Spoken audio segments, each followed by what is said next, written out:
Okay, so we'll give it a few minutes to see if we get some people. If not, I know they'll watch it later, so it's okay.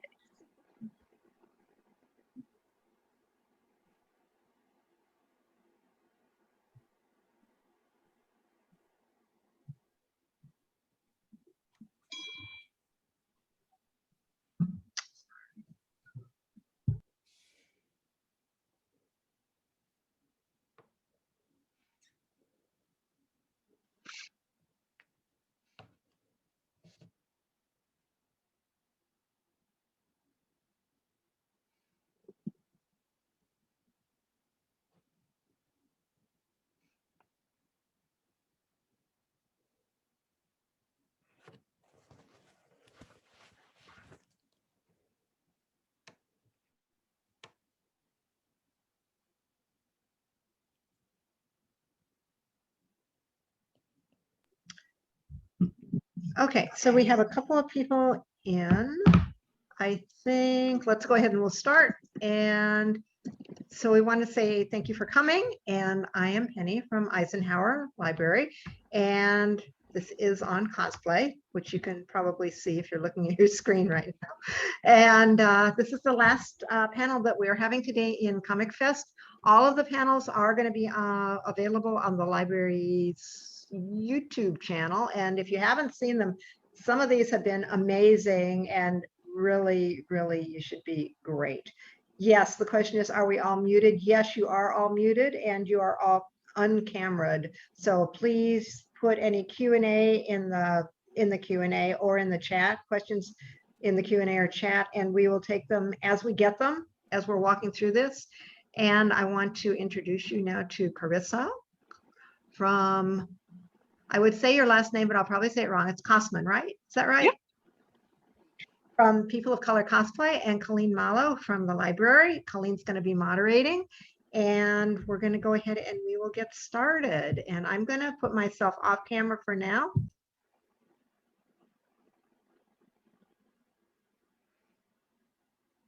All right. Hi, everyone. My name is Karissa Kossman. You can also call me K2. I go by K2 Cosplay in the world sometimes. I have been doing cosplay for about 10 years now, over 10 years. I have not done the exact math. I just realized it was much longer than I thought. But I've been at this for quite some time. I am a recently graduated student as of 2020. I went to school for musical theater and stage combat. And I am about to turn 24 if any of you need an age reference of cosplaying. But yeah, I'm here to talk to you guys about cosplay. I want to educate you all whether or not you've cosplayed or not. Hopefully you can learn some things, or if if you're a curious parent and you want to know what's going on with your kid who wants to start this new thing. But yeah, are there anybody here who has cosplayed or is new? Go ahead and let me know. Yay! I went to Columbia College, Chicago, in downtown Chicago. And that is very good to hear that you also cosplay. Congrats on the baby. That is a big accomplishment.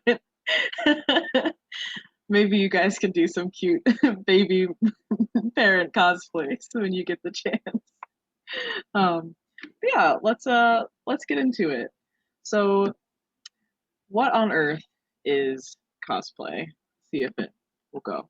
Is it just some nerdy thing that people do? Sure, it can be if you really want to simplify it by that. But it's so much more than that. It is an investment. It costs a lot of money. It takes a lot of time. It takes a lot of creativity. Not only is it an investment, but it is a career path. You can learn to sew, and then I know a lot of cosplayers who work in the film industry who also do theater and make costumes for actual theater productions on Broadway, and on the side they do cosplay. I know doctors who also are cosplayers. But yeah, it's a life skill that you can have once you learn how to do certain things. It's also a business. It genuinely is. I know a lot of people have been affected by the pandemic. And one of those groups of people were convention goers and cosplayers, because a lot of people make their money by going to conventions, selling art, selling their costumes, selling their wares, helping people cosplay, having cosplay booths, doing panels. Um, and on top of that, it is a multi-million dollar franchise industry. The picture that you see here is me at Star Wars Celebration. It is a very massive convention. It's one of the biggest ones in the world. I was very lucky to be able to attend it. And that was when I first truly realized how much of an industry this truly is. We'll get into that a little bit later. Um, but most of all, it's a vital part of fandom. So anytime that you like something, there's probably a convention for it. It is a vital part of learning to find a community, finding people who like the same things that you do, and just having this little community of people who all do the same thing as you. It's awesome. Um, let's really talk about it. Let's really talk about it. What is cosplay? It's the act of dressing up as a character from an anime, a video game, a book, a movie, you name it. You can dress up as it. You're cosplaying. It can be anything from a screen accurate cosplay. A screen accurate cosplay is when you look exactly like the character from whatever media that you're choosing to cosplay from. An interpretation is something that's like, a little bit off from that. You didn't like the original costume, so you modified it in some way. Or it's a mashup. I have an example of a mashup here on the corner of the screen, right here. This is my Sith Lord Winter Soldier costume. So it is a combination of Star Wars and Marvel, and it is one of my favorite costumes. And I'll come back to this in a moment to do the breakdown of the costume, but that's a good example of a mashup cosplay. Um, what else is cosplay? It's expensive. It is, but it doesn't have to be. And I will get into that later. I will teach you guys the tips and tricks of how to make this cheap and how to do it in a pinch. But it is a time commitment sometimes. The shoulder piece that you see that I'm wearing in this picture took about 3 months, maybe four. And that is a very small piece of a costume, actually, in comparison to what I'm doing now. That's taken me this whole year. And I'll get to that as well. But yeah, it's a time commitment because you're constantly learning. You have to know how to design things. You have to know how to use your brain to Google things if you don't want to design. You have to learn how to craft. You have to learn what glues go with what. So sometimes it's science. Sometimes you have to figure out how to use leather, and that is a whole different ball game that I just started learning. You have to learn how to sew. You have to learn how to do simple things from sewing a button to sewing an entire dress. And it exercises your creative brain. You truly have to problem solve. There are some things in the cosplay world there's not a tutorial for. So, I mean, how do you make an 8 foot tall sword? No one's gonna know how to do that with cardboard and paper or what supplies you have. So sometimes you have to sit and really put your brain cells together and figure out how to do it. So it's a great exercise in creativity, and all of these things can lead to incredible job opportunities. Doing cosplay really helped me with school. It helped me problem solve a lot. Doing something with your hands is really, it's a rarity sometimes now to be able to just do something and get dirty, paint stuff, make mistakes, allow yourself to make something for yourself and just for yourself. And that is truly what cosplay is making something for yourself that makes you happy, and also exercising that creative brain a lot. But yeah, so you know what cosplay is, but now what do you do? What exactly do you do with this knowledge, this information? It sounds like an overwhelming amount of stuff that you have to do. So where do you start? Your closet. You've got clothes. I hope you have clothes. Even if you don't, you got this. You'll figure it out, I promise. But start in your clothes, with your closet. Honestly, my first cosplay was, or not my first cosplay. Well, my first cosplay was technically, yeah, also a closet cosplay, but I have cosplayed from my closet before. It cost me $0 because I was like, you know what? This person wears street clothes. It was Josh Washington from Until Dawn, the video game. And I literally opened my closet and I said, okay, I need a brown shirt, I need pants, I need boots, and I need a flannel. And I had all those things. And there you go. you're cosplaying. You've done it. You figured it out. There's also a thing called Disney bounding, where, for example, if you want to be Peter Pan, if you have the color green, go ahead, pick it out, put it on. You got a little spark of red as an accent color. There you go. That's the feather. You've done it. You are cosplaying Peter Pan. Cosplay is, there's no right or wrong way to do it. That is a costume. You are cosplaying Peter Pan. There you go. No one can tell you otherwise because cosplay is for everyone. That's how you do it. That is the absolute cheapest way to start in your closet. The next step is to thrift things. Go to your local thrift store. You will be surprised what is there, especially right now going into the fall season. There will be Halloween costumes. There will be Ren Fair costumes that people are just like, oh, it doesn't fit me anymore. Just gonna thrift it. I found like really expensive costume pieces for the Renaissance Fair for nothing at thrift stores. You can also find local theaters. Sometimes they do costume cleanouts. Go to those, run to those, do not walk. I have found beautiful, beautiful costume pieces for literally nothing because they just want them out. And I mean like ball gowns, corsets, beautiful, beautiful, expensive pieces that have been custom made. So definitely check those out too. That will bring the price down a lot. The other place that you can check, especially now heading into the fall, this is like a gold mine for cosplayers. Halloween stores, costume stores, Party City, run there. You never know what you're gonna find. One of my favorite pieces of work, I'm gonna actually grab it real quick for you guys so that you can see it.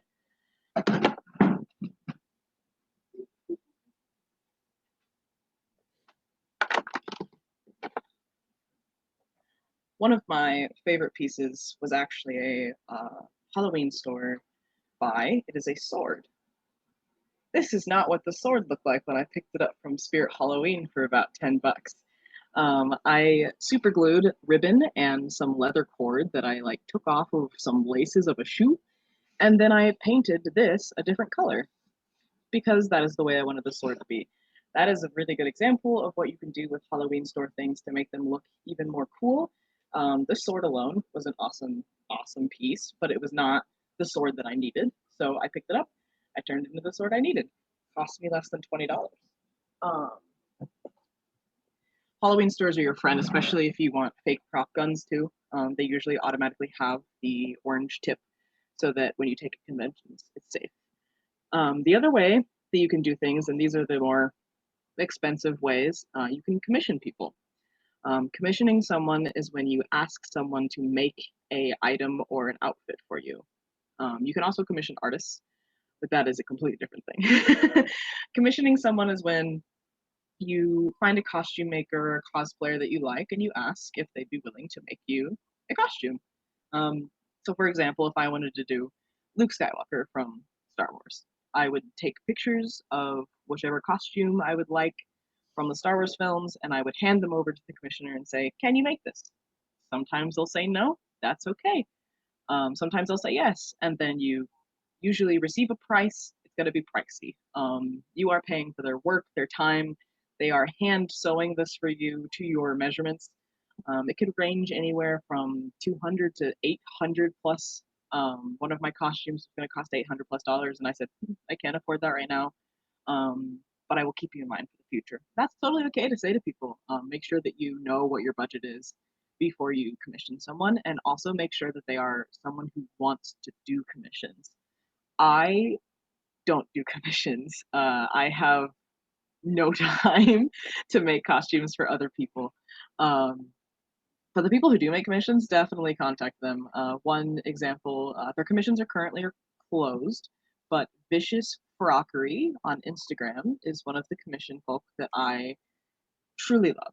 Great communication. They do incredible costume designs, and their work is quick and good. The other way that you can do it is yourself. Do yourself. Whether you have cardboard, paper, foam, Warbler, anything, trash, garbage, whatever you have, do it yourself. Put your brain together, figure out how to make this costume piece. It is the most rewarding thing that you will ever do, I promise. Figuring out how to make that weird Winter Soldier arm, there was no tutorial. I had to study Knights, I had to study Star Wars, I had to study the Winter Soldier. I had like a crime scene board of screenshots of the movie and different nights. But I figured it out, and it's one of my favorite pieces to this day. And also, do everything above.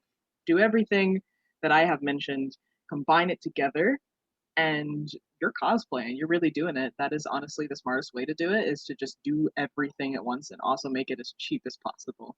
You can also make it as expensive as you want.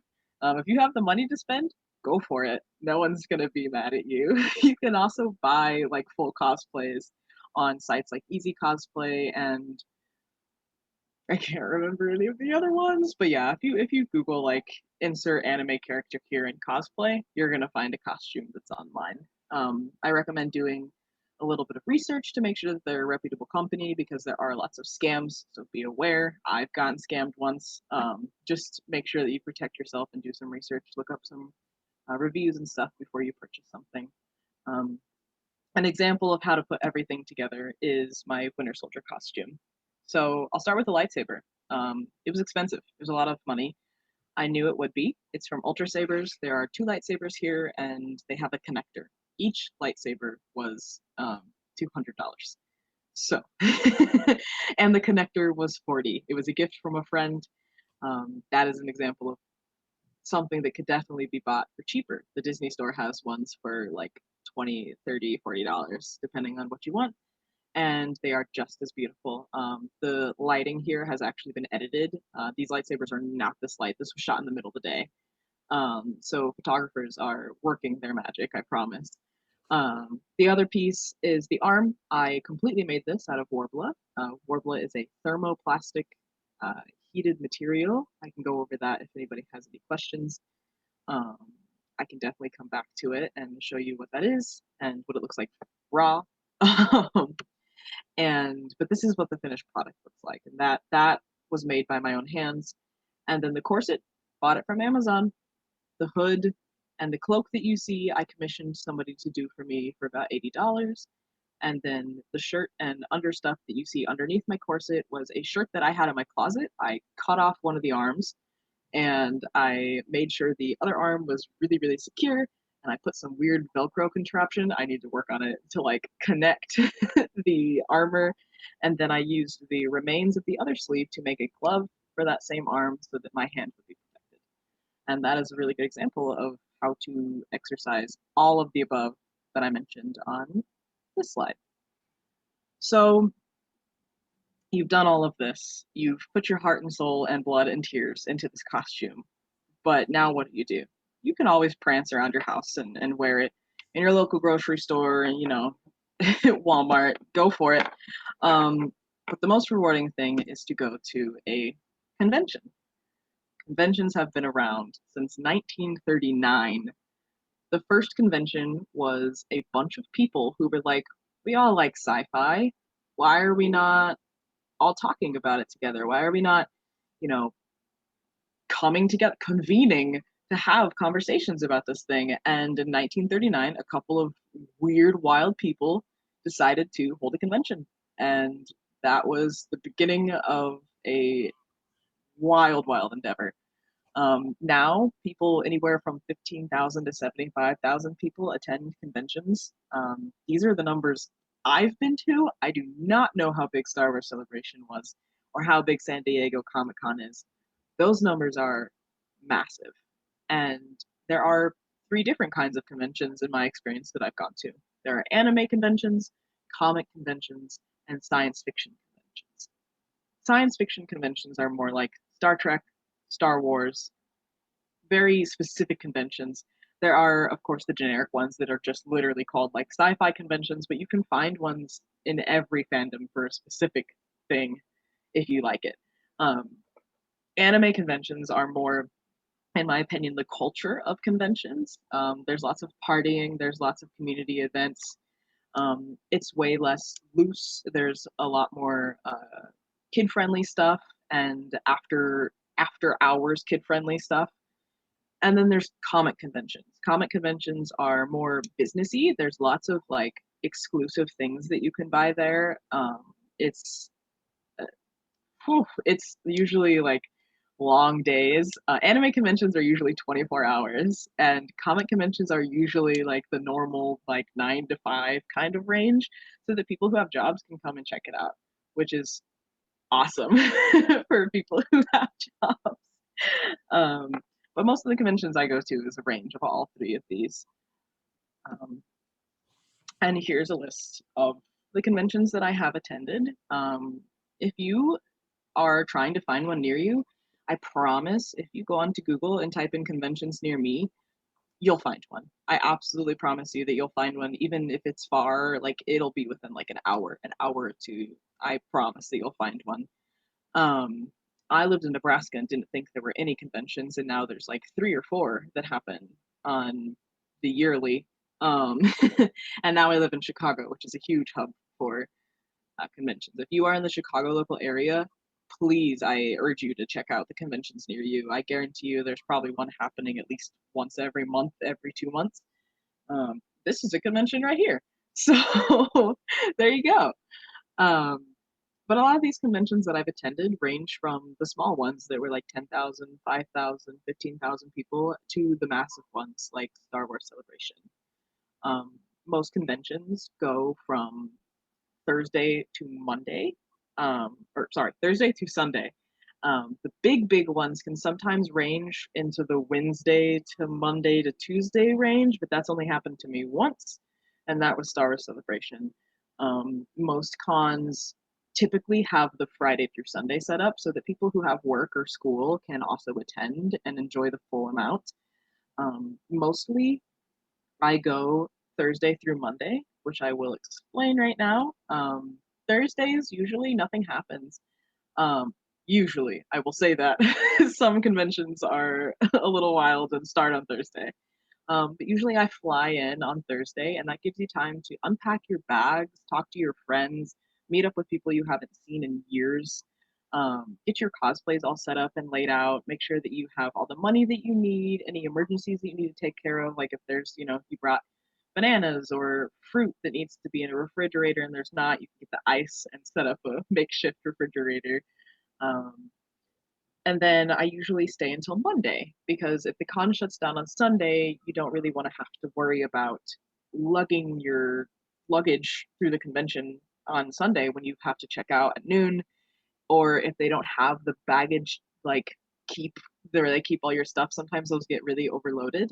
So it's also nice to just have that for if you want to go out late on Sunday or if you want to just nap, you can sleep Sunday and then not have to worry about checking out until Monday.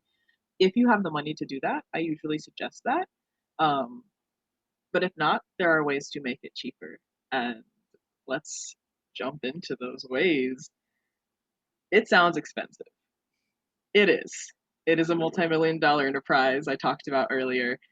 But what on earth costs so much? Why does it cost so much? What are you doing? Like, what is going on?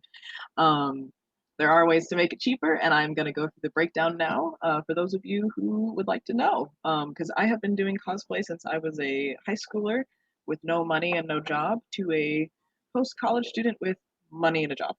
So I will help you out. First thing we're going to talk about are the unescapable costs. Ticket price. Ticket prices can range anywhere from $50 to $247 plus. The $247 is the cost that I paid to go to all of Star Wars Celebration from Wednesday to Monday. That is a very long time. That is an outlier. Usually I pay about $50 for the entire weekend, and that is usually Thursday through Monday or the typical Friday through Sunday. Tickets for conventions do get cheaper the farther out you buy them. So, for example, there's a convention happening right now in February. If you were to buy the tickets now, they're going to be about $20 to $30 cheaper than if you buy them at the door. So make sure if you're going to a convention, you check way ahead of time to buy the cheapest ticket that you can. Also, if you're a kid or have children, the children get such cheap tickets. When I turned 18, it was rough. Make sure that you check the 18 and under tickets, the 16 and under tickets, the 12 and under tickets, the 5 and under tickets. There is a huge range. Make sure you check to see if they have those kinds of tickets and take advantage of that, because sometimes those can be up to $40 cheaper than the actual price, and it's awesome. You get to go to a convention for the price of a McDonald's meal. It's awesome. The other way that you can make it cheap is yeah, just like keeping track of like early times. I forgot I had already said that. The early times, the months ahead of time, make sure that you check. Another way that conventions add up is hotels. If you want to stay there, I suggest you stay, especially if it's a bit of a drive. You're going to be exhausted after that con. You're not going to want to drive. It can get dangerous. Please be safe. Hotels are the safest way to take care of yourselves. For the whole weekend, usually it's about $200. However, I usually pack 5 people into that hotel room. That is my limit now because I am older and I cannot fit 8 people into a hotel room. We do not have small bodies who are able to bend in the tub and sleep. We will get aches and pains. So if you are able to pack 8+ people into a hotel room safely, go for it. Make sure everyone has a place to sleep though, and that you are bathing and that you are eating, because it can get really, really, really stressful in a really packed hotel. But yes, the price will usually be around 200 for the entire weekend. It can be more expensive. This price is really going to range depending on where you're going, where you're staying, how long. Make sure you check in. Make sure you have your people before you get a hotel room so that you know what's up and you know that they're going to commit to that price and they're willing to pay that price before the hotels go on sale, because you'll need that deposit. The other unescapable cost is travel. This can cost anywhere from the price of driving, the price of a train, or the price of a flight. So I usually fly. So these are plane ticket prices. If you buy plane tickets, there's like a super important like niche little time to buy plane tickets away from your trip that are cheaper.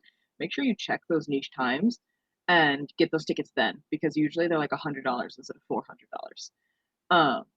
But also, you want to make sure that if you have giant weapons that can't fit in your suitcase, you might have to ship them. So make sure that you do that and that you have the appropriate amount of money for the box and the shipping cost. This was a learned lesson. Also make sure that if you have extra carry-on, it's going to cost more. Southwest is my favorite place to fly because it's 2 bags free and a carry-on and a purse. So you can fit usually all of your stuff in that. But if you have giant weapons and stuff, they'll have to go under the plane. Lightsabers do not go on the plane. You cannot carry them on, even if you take them apart. Please be prepared for that. I was not. And I had to pay an extra $80 one weekend, and that was very scary. So be aware of that. Also be aware of any extra, if your plane does not allow 2 bags, make sure that you're prepared if you need 2 bags. If you're driving, gas, food, anything that you need to actually get there, make sure that you check that out. Same with on the train. You're going to want to eat something if it's a 16-hour train ride. Make sure you have that money with you. But those are all pretty much unavoidable costs.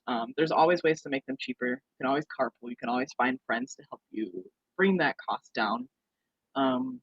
These are the fun costs, the costs that you don't have to spend, the costs that are absolutely worth it. These are the experiences that you will pay for that I'm going to talk about now. Photo shoots. So you've worked a whole year, 2 years, 3 years, 4 years on this costume. You've put your blood, sweat, and tears into it. You want photos of it, right? You can pay a photographer. Those photographers can cost anywhere from $10. I'm not a photographer though, to $200. And that sounds like a lot, but you are paying for their editing. The editing that you saw in that previous picture of the lightsaber, that took a lot of time. You are also paying for their time. That takes a lot of time to edit someone's photos. It takes a lot of time to shoot you. Shoots can last anywhere from 20 minutes to 2 hours, and they can be on location, they can be at the convention, and it takes a while to get you set up and get you to a place where it's safe to take photos. It's also the skill.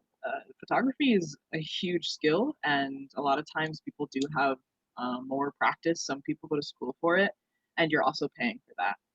You're also paying for the demand. Many photographers that are in the 200 plus range will sell out in minutes, and that's because everybody wants to shoot with them. But also, pro tip for you guys, if you don't want to pay for a photographer, you don't have to. If you have a phone, take your camera and take it to like the highest setting. I usually take it to like 400 HD or something on the iPhone, and just record yourself. Use the front facing camera, record yourself so that you can see yourself, stop and do poses as it's recording, and then when it's done, you hit stop on the recording, you take screenshots of yourself when you pause it, and then you edit it and you have a photo of yourself, and it works really well. And that is the best way to do it if you're alone, if you have no one who's willing to take pictures of you. If you have friends, take pictures of each other.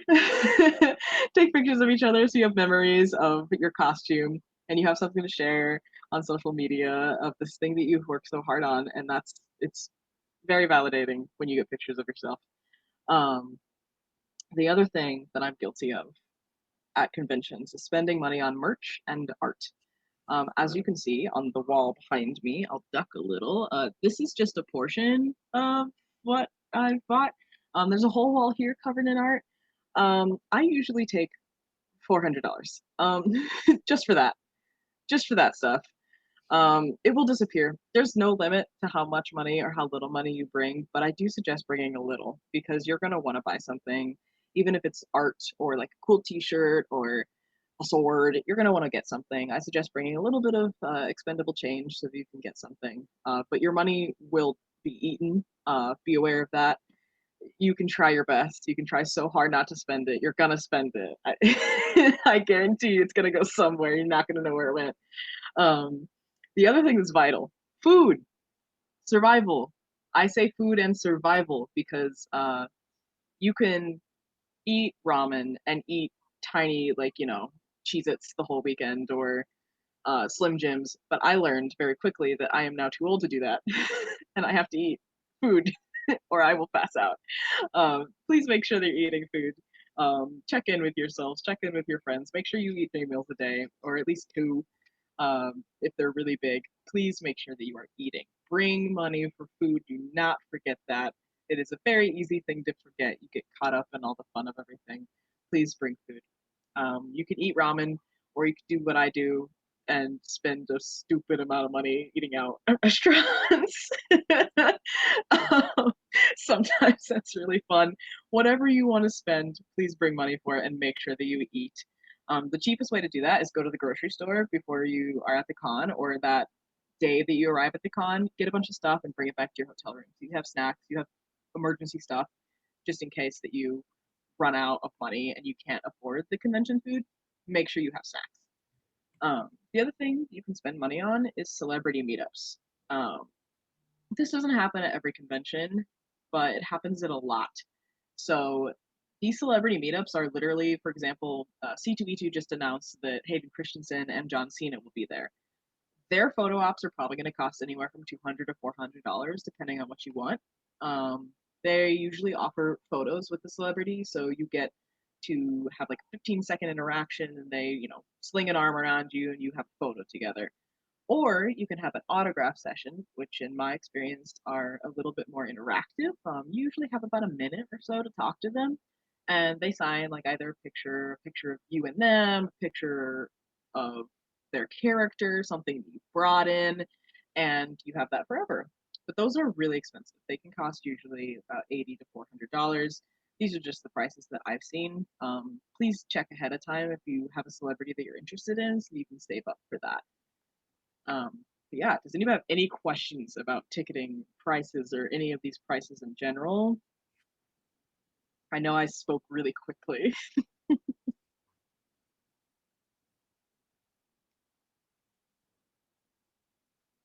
All right, okie dokie. So you just spent thousands of dollars on a cosplay. You went to this convention, or you're about to go to this convention. You're spending so much money. You have to travel. You have all these things. Why do you do this? I get this question all the time. Why do you do what you do? Why is this the thing that you do? What's the point? And it is fandom. The family that you make, you find, and you keep. And you will meet lifetime friends at these conventions. I have met my internet friends through these conventions that I have known since I was a little tiny child. I have met roommates. I have met almost family. These people have come to like family reunions and stuff, even though they're not family by blood. Um, you meet some of the best people at these conventions. You make connections. You can find a career. My I just got hired at a job that I met people through conventions at, and it's one of my dream jobs. So just conventions can get you a lot of stuff. You also can attend panels. You can learn about a lot of things. This is one of the panels that hopefully will be at C2E2. You can come see me in person, come touch my swords and stuff, um, safely. um, but I once went to a convention and I learned about the quantum physics of Marvel. You never know what you're going to learn. There's also art. You see tons and tons of art that people have poured their heart and souls into, and it's truly beautiful. Even if you don't buy it, you get to see tons and tons of beautiful creations. You have meetups. So if you like anime, if you like My Hero Academia, and you want to go to a meetup and you've never gotten to talk to people who like this thing that you like, you now have 40 people who are your friends instantly, who really just want to talk about this thing that you love. There's food, really good food sometimes. There's really good food to eat at some conventions. So don't miss out on that. Please eat. There's awesome merch that you can get. You can buy cosplays. I've bought swords for my costumes at conventions. I've bought armor and stuff at conventions. You can also meet celebrities, whether you intend to or not. Sometimes they bump into you. I met John Barrowman from Doctor Who and Torchwood on accident. Literally walked into his back, and there was John Barrowman. So that was quite an experience. Same with Billy Boyd from Lord of the Rings, who plays Pippin. I met him on accident. Sometimes when you are at conventions, celebrities will just be around. I'm not saying stalk them, please do not. That will get you kicked out. But sometimes they will be around, so be alert, keep your eyes open. You'll never know. And photo shoots. Photo shoots are so much fun, whether it's with your friends or with a photographer. Sometimes you become friends with the photographer. Sometimes the photographer becomes friends with you, vice versa. Um, but yeah, it's a lot of fun. It is a lot of fun to finally have your work be appreciated by someone who can take pictures of it that will really make it shine. Um, the other thing, if you are an adult person, 18 and up, there are usually raves at a lot of conventions that you can go to and have fun. There's also nightlife, so after hours like cosplay contests at local bars. Sometimes they're 18 and under friendly as well. Make sure you double check. Do not go to something that is 18 plus if you are not 18 and over. But there's also sometimes a lot of like minor stuff that you can go to after hours at a convention that's really fun. You're sleep deprived and stuff, and you get to meet all these people who like the same stuff as you, and it's really worth it, I promise. These are some of my favorite pictures from conventions that I've attended. Um, I really love working with kids. Kids are awesome at conventions. Um, and I also just love my friends. You get to hang out with your favorite people for 4 to 5 days, and you just get to be in your own little world away from the outside world, and you get to just experience this beautiful, magical thing for a bit. So that is everything that is cosplay, from the culture of it to what you can do for a career, things that can take you far and wide, and conventions themselves. If you have any questions, please ask. I can answer to the best of my ability. If you want to see anything, let me know. I am in my room, so I have access to all my cosplay stuff.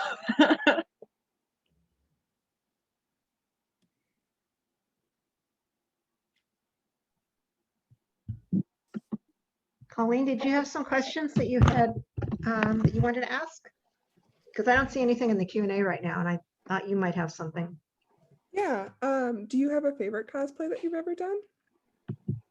Oh my goodness.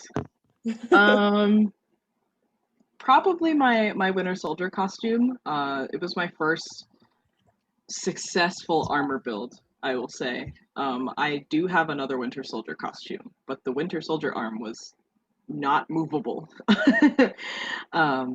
But that costume is one of my favorite. It's really great to see the reactions of people putting the pieces together when they realize what the costume is.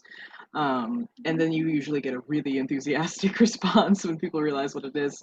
And also I have a 8-foot lightsaber that people love to play with. I've met some very interesting people who can properly twirl it. I cannot yet. And that's very fun to see, to share that little moment. You're brave letting someone twirl your 8-foot, $800. Yeah, Right.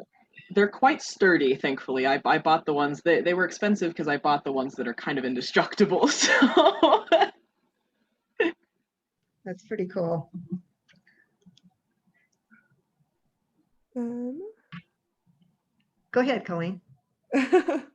I don't see anything popping up, so it's yours. You go ahead. I know a lot of cosplayers tend to start out by using, I think it's the Eva Foam. Mhm. Do you recommend that as a good starting place for them? So I just started working with foam. I'm gonna grab my first foam piece that I did right here. If I ever did, I mean literally last week.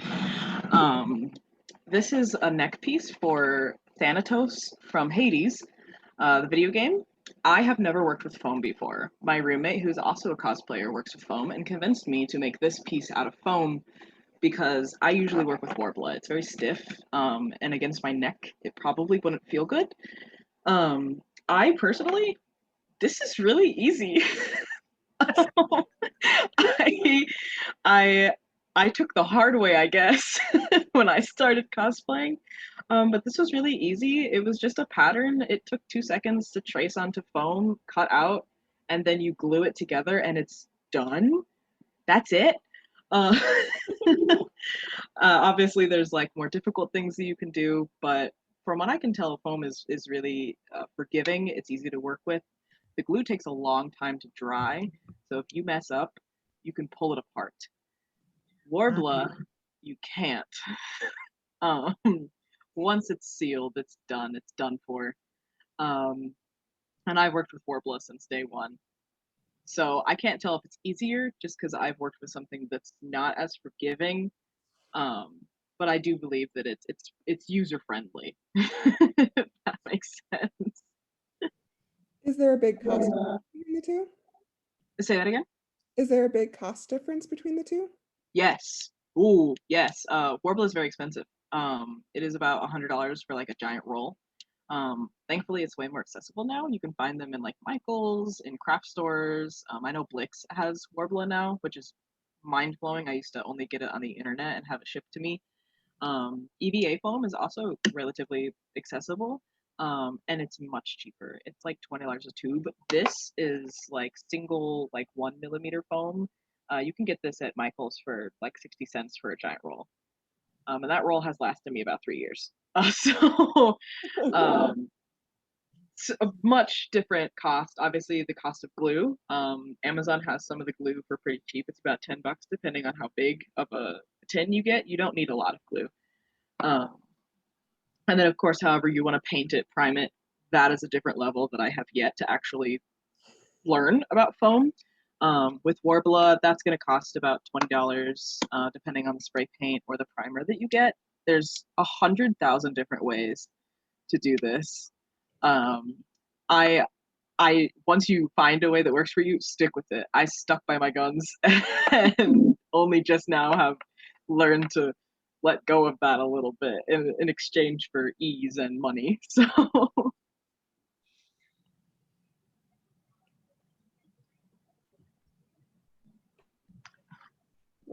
Did you say what the very first cosplay was that you ever did? I didn't. I Did. did Castiel from Supernatural. Oh, very good. I borrowed my mom's suit that she had from when she was in college. And then I went to a thrift store and found his coat and found a tie. And I wore him to my first convention. It was very hot. If you are cosplaying Castiel, don't wear the suit jacket underneath. I promise no one will notice. It's okay. Don't get heat stroke like I did. But it was very fun. I didn't think anybody would recognize him. It was like 2010. I don't know why I thought that. But it was very fun. It's still hanging up in my childhood home to this day. So How old were you? I want to say it was the summer of 8th grade. So Oh, yeah, about 14. yeah. Yeah. Wow, whoa, I was so young. Yeah, about 14.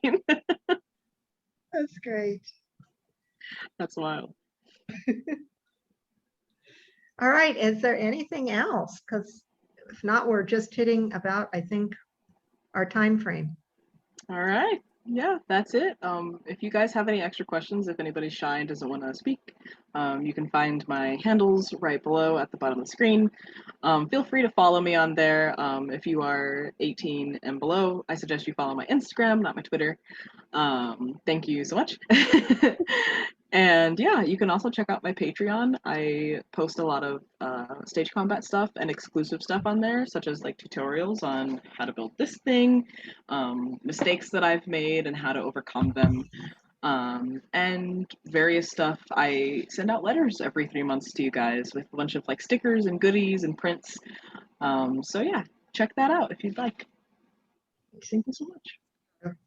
Thank you. Thank you so guys. much. That was really really informative, really great. Thanks so much. Thank you so much. Bye. Bye.